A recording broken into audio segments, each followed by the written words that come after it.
ડીસા તાલુકાના માલગઢ આદર્શ હાઈસ્કૂલ ખાતે ખેલ મહાકુંભ અંતર્ગત ખોખો સ્પર્ધાનું આયોજન કરાયું। અંડર 14માં 20 ટીમો અને અંડર 17માં 17 ટીમોએ ભાગ લીધો હતો।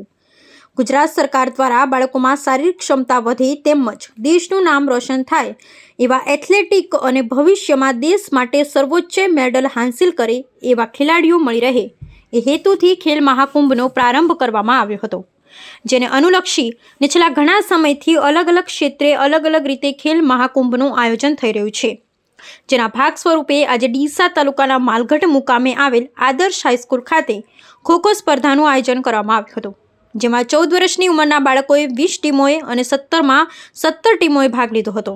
અલગ અલગ શાળાઓમાંથી આવતા વિદ્યાર્થીઓને રમતગમત ક્ષેત્રે કોઈપણ જાતની તકલીફ ન પડે એ હેતુથી સુંદર આયોજન કરવામાં આવ્યું હતું। આવનાર રમતવીરોને ચા, પાણી અને નાસ્તાનું પણ સુંદર આયોજન કરવામાં આવ્યું હતું।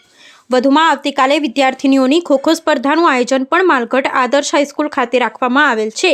આ તમામ આયોજન જિલ્લામાંથી કન્વીનર તરીકે જેમને જવાબદારી આપી છે એવા વસ્તાભાઈ પટેલ, હરેશભાઈ, ઈશ્વરભાઈ, રાણાભાઈ જવાબદાર વ્યક્તિઓ દ્વારા સુંદર આયોજન કરવામાં આવ્યું હતું। આવનારા દિવસોમાં પણ ડીસા તાલુકાના શેરપુરા, આખોલ અને ડીસામાં સરસ્વતી સ્કૂલમાં પણ ખેલ મહાકુંભ અંતર્ગત અલગ અલગ રમતોનું આયોજન કરવામાં આવ્યું છે।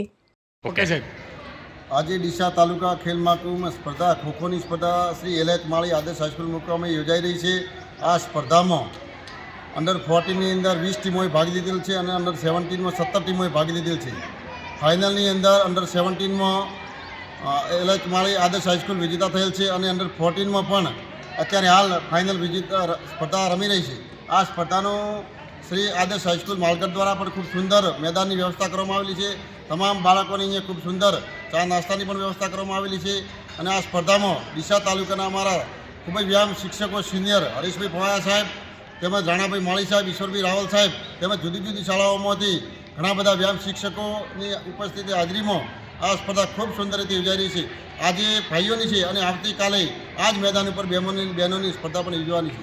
સાહેબ, ખેલ મહાકુંભ અંતર્ગત આગામી સમય કે આગામી દિવસોની અંદર કઈ કઈ રમતો માટે કરી અને કયા કયા ગામોની અંદર સ્પર્ધાઓ યોજાવાની છે? આજે આપણે ડીસા તાલુકાની માત્ર ખોખોની સ્પર્ધા છે અને એમાં ભાઈઓની સ્પર્ધા છે। આવતીકાલે બહેનોની સ્પર્ધા છે અને એના પછી 8, 9 અને 10 તારીખે 2 દિવસ આપણે એથ્લેટિક સ્પર્ધા છે જે આપણે શેરપુરા મુકામે યોજવાની છે। એના પછી 12 તારીખે રવિવારના દિવસે આપણે રસ્સાખેડની સ્પર્ધા સરસ્વતી વિદ્યાસંકુલ નાની આખોલ ખાતે યોજવાની છે અને 13 તારીખે યોગાસન સ્પર્ધા આદર્શ હાઈસ્કૂલમાં, ચેસની સ્પર્ધા સ્કાય ઇન્ટરનેશનલ સ્કૂલમાં અને વોલીબોલ શ્રી સરસ્વતી વિદ્યાસંકુલમાં યોજવાની છે। ઓકે।